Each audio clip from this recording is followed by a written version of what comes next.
Welcome to Micro, a podcast for short but powerful writing. I'm your host, Drew Hawkins.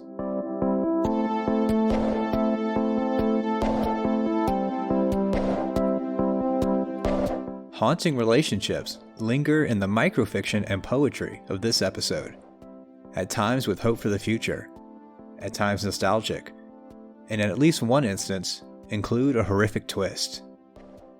The details in this first brief prose poem culminate in a surprising turn, balancing nuance and subtle violence, which is even more apparent in the title's reference. It's called Boondock Saints.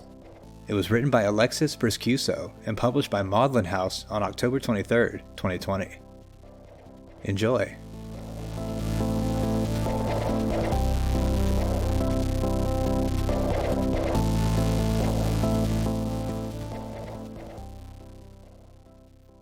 Boondock Saints.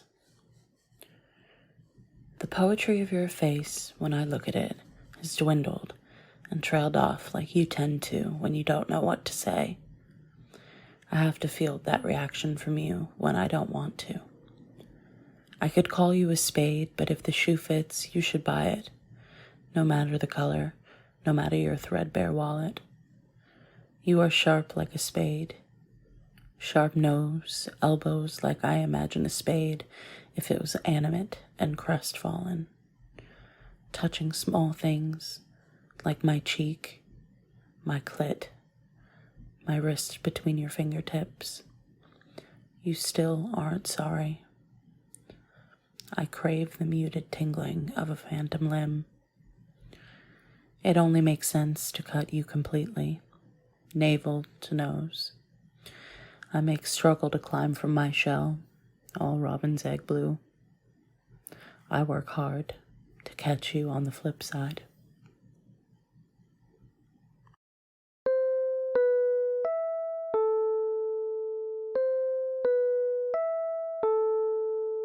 Alexis Briscuso is a writer, film critic, and radio host living in Brooklyn. You can find her on Twitter and Instagram at Nikon America, and you can find links to her work on her Linktree at Nikon America.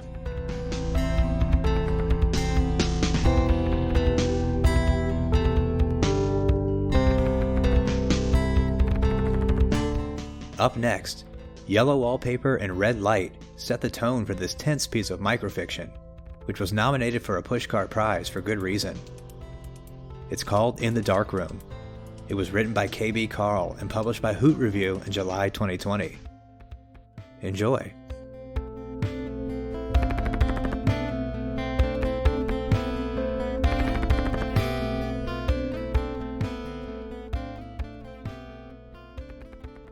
In the dark room. I whispered to my boyfriend that this is where the photographer lived, among still hanging strings and clothespins.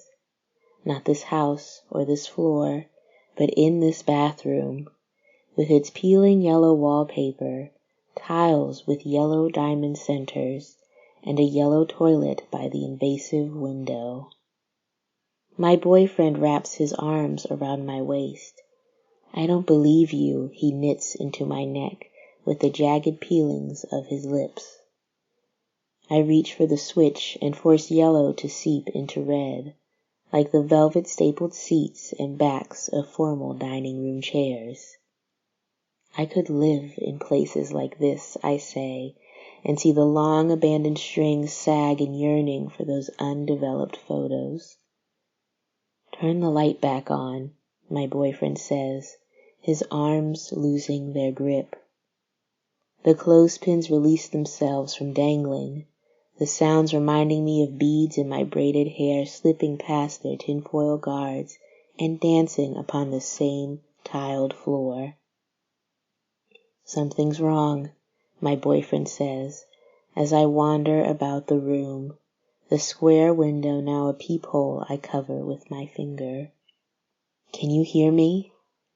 The voice comes from somewhere in the distance while I lie amongst the clothespins, listening to water fill nearby porcelain spaces. Please, turn the light back on. The words develop in the negative spaces of tile. I take the picture and one of the clothespins, hang them both on a piece of string. Why risk the damage, I ask, to the still life of my developing boyfriend?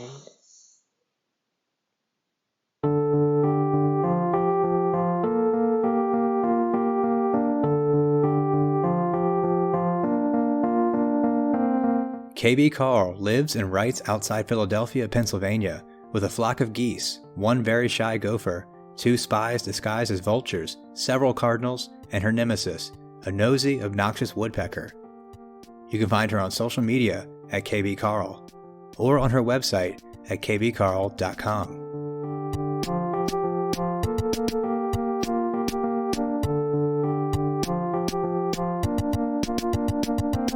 In our final piece, Shakespeare, Other Lives, and History feature in this poem involving a relationship, memory, place, and so much more.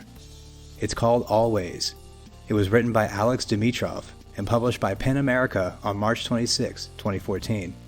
Enjoy!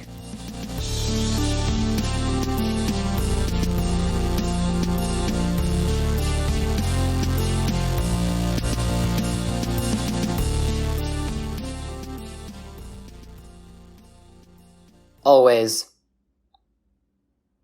We're good at keeping how we shouldn't feel. On the ferry to the island, I burned alone that way. At least, he thought, there'll be an earth to sink in. The last scenes in Shakespeare, I forget to breathe. When history caught up with us, no less cruel than our parents. Wanted to tell you of the psychic witch who found my life with one eye, though we weren't speaking then, and here you're dead. I've put a period to end each thought that won't end. Come into my house, they were, and talk to me about another life. The park is true and in perpetual August. Yes, I'm late and going back there. These small hopes, traces, spit on the sidewalk. I'm an adult and feel less urgent every day. No one's number matters but the voice's anchor and the coolness at the bottom of a memory, or how people stop to watch the moon together. Finally knowing you, I know I cannot know you. This body's terrible at your religion. And why eternal life if pleasure's time-bound and each new year's a killing?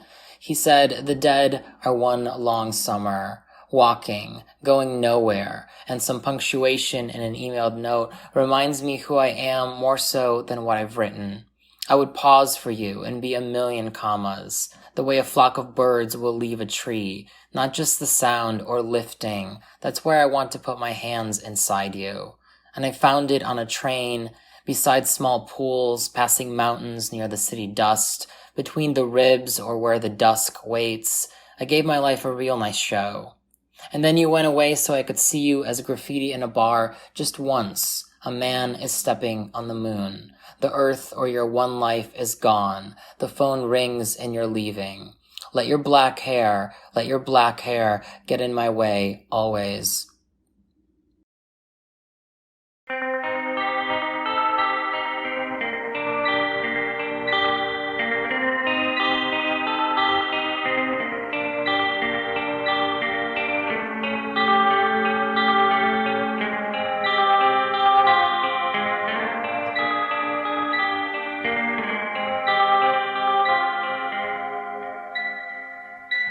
Alex Dimitrov is a poet in New York.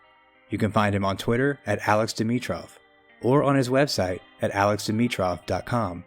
You can also check out his never-ending poem on Twitter at A Poem Called Love, which we highly encourage you to do. This episode is dedicated to my friend Sam Ray, who passed away on May 13, 2021. We love you, Sam, and we'll miss you always. Micro is edited and curated by Dylan Evers and produced and hosted by me, Drew Hawkins. The original music for this episode is by Matt Ordez and Sam Ray. You can find all the information about this episode's writers, their featured work, and the publications where they were published in the show notes. Subscribe to the show on Spotify, iTunes, Google Podcasts, or wherever you listen to podcasts, and check out some of our other episodes. You can also always find our shows at micropodcast.org, and you can follow us on Twitter, Facebook, and Instagram at Podcast Micro. Thanks for listening.